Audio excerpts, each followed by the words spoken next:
Hero வீட்டை விட்டு வெளியே போயிட்டான்ற விஷயம் தெரிஞ்ச உடனே ஜூயினும் ஊர் ஃபுல்லாக தேடி பார்க்குறா. ஆனால் எந்த இடத்துலையும் அவளால் ஹீரோவை கண்டுபிடிக்க முடியல.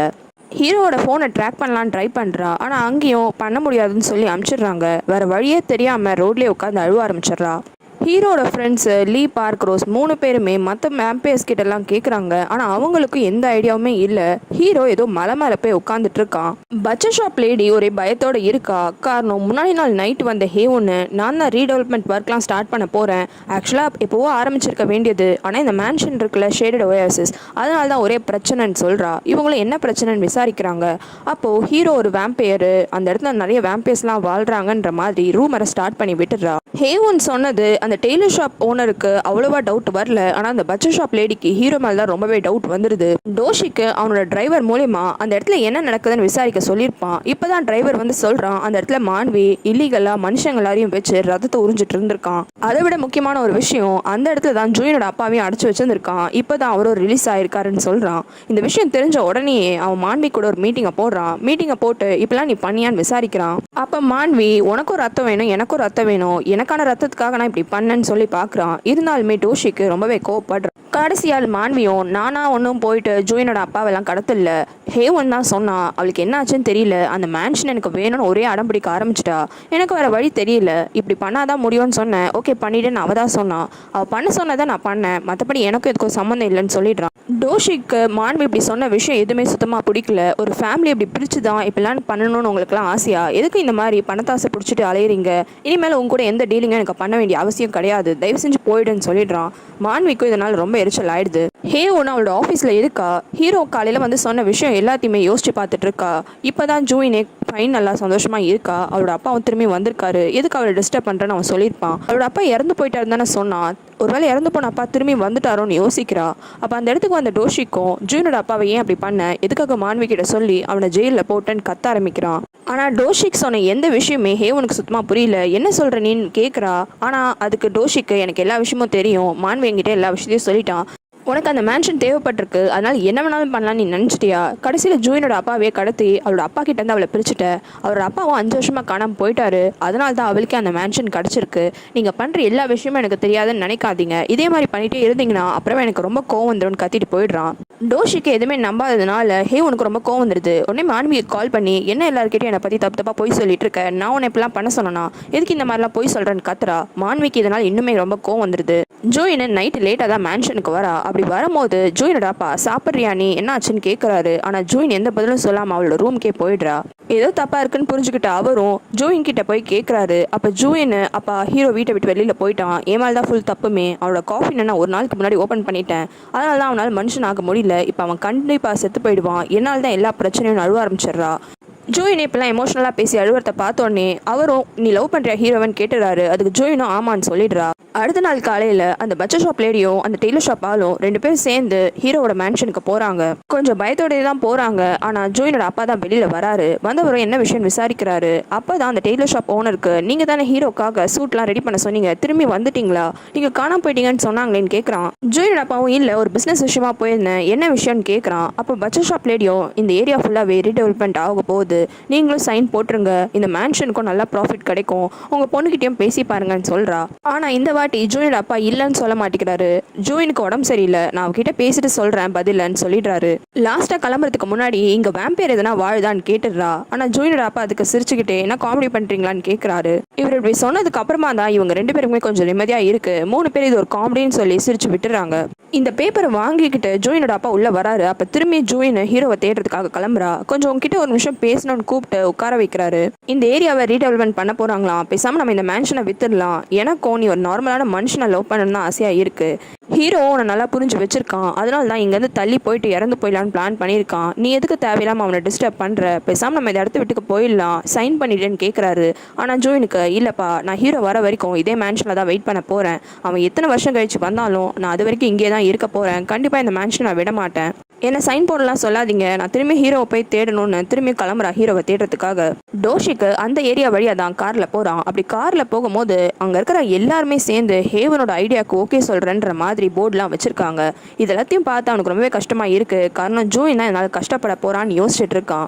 அப்போ கரெக்டாக ஜூயினை ரோடை கிராஸ் பண்ணுறா. உடனே இவனும் போயிட்டு ஜூயின்ட்ட பேசுகிறான். ஜூயினோட அப்பா காலையில் சொன்ன அதே விஷயத்தை தான் டோஷிக்கும் சொல்கிறான். இந்த மேன்ஷனை வித்துரு, இதுக்கு மேலே வரப்போகிற விஷயம்லாம் ரொம்பவே பயங்கரமாக இருக்கும், உன்னால் தாங்கிக்க முடியாது. ஆனாலுமே ஜூயின் இல்லை நான் பார்த்துக்கிறேன், எதனா வழி இருக்கும்னு சொல்கிறா. டோஷிக்கு இதே விஷயத்தை யோசிச்சுட்டு இருக்கான். அப்போ அவனுக்கு மான்வி கிட்டேருந்து கால் வருது. எனக்கு தெரியும் நீ டீல்லாம் வேணான்னு சொல்லிட்டு, இருந்தாலும் உனக்கு கடைசியாக ஒரு ஹெல்ப் பண்ணலான்னு தோணுச்சு.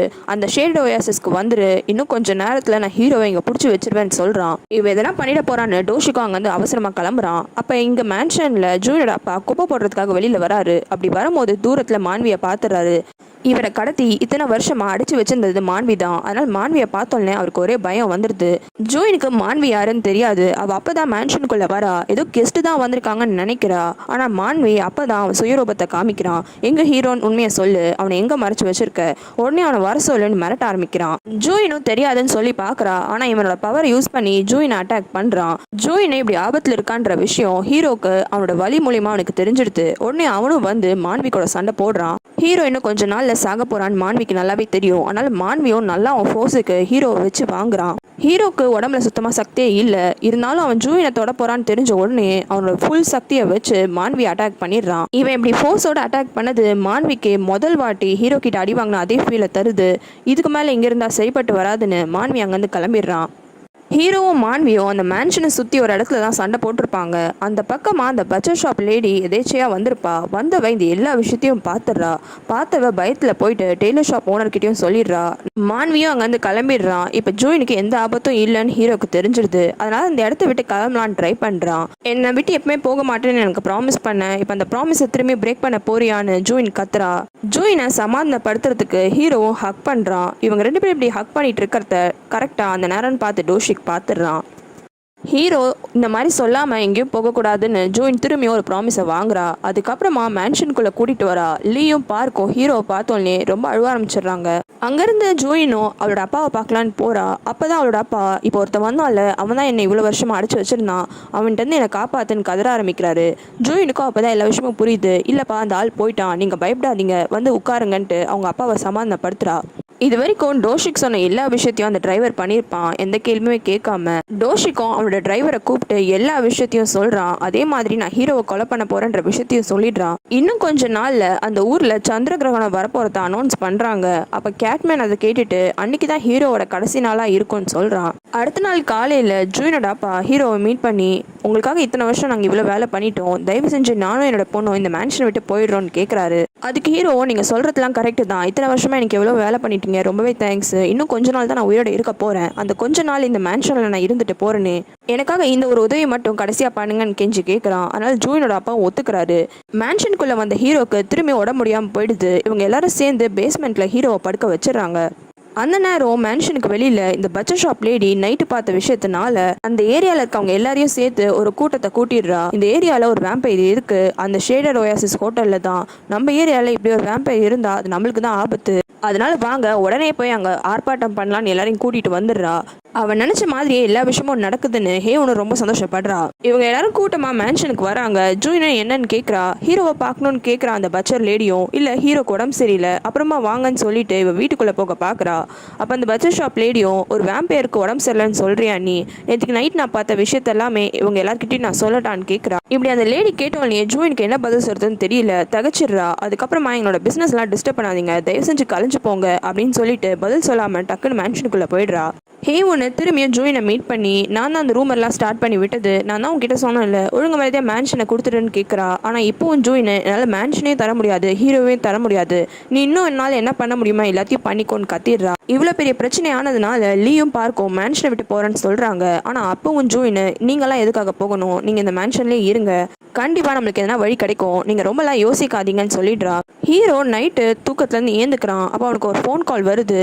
யாரோ ஹீரோவை வெளியில் கூப்பிடுறாங்க. ஹீரோவும் அங்கே போய் மீட் பண்ணுறது டோஷிக்கும் ஸ்ட்ரெயிட்டாகவே உன்னால் ஜூயினுக்கு எப்பவுமே பிரச்சனை தான், நீ உயிரோடு இருக்கிறதுக்கு செத்து போயிடலாம், இந்த கத்தி தயவு செஞ்சு நீயே குத்திக்கிட்டு செத்து போயிடுன்னு சொல்கிறான். ஆனால் இந்த ஐடியாவுக்கு ஹீரோ ஒத்துக்க மாட்டிக்கிறான். நான் ஜூயினுக்கு ப்ராமிஸ் பண்ணியிருக்கேன், என்னால் அந்த ப்ராமிஸை திரும்பி பிரேக்லாம் பண்ண முடியாது, நான் திரும்பி மேன்ஷனுக்கே கிளம்புறேன்ட்டு கிளம்பிடுறான். அவன் அப்படி கிளம்பும் போது பின்னாடியே டோஷிக்கு நைஸாக அந்த கத்தியை எடுத்து ஒரு சான்ஸ் பார்த்து ஹீரோவை குத்திடலான்னு ட்ரை பண்ணுறான். ஆனால் டக்குன்னு அந்த இடத்துக்கு ஜூயின் வந்துடுறா. ஜூயினை இவங்க 2 பேரையும் பார்த்து இந்த டைம் நீங்கள் 2 பேரும் இங்கே என்ன பண்ணுறீங்கன்னு கேட்குறா. மறக்காம ரெட் லோட்டஸ் தமிழ் சேனலுக்கு சப்ஸ்கிரைப் பண்ணுறங்க. உங்களுக்கு வேறு சீரீஸ் பார்க்கணுன்னா கமெண்ட்டில் சொல்லுங்கள்.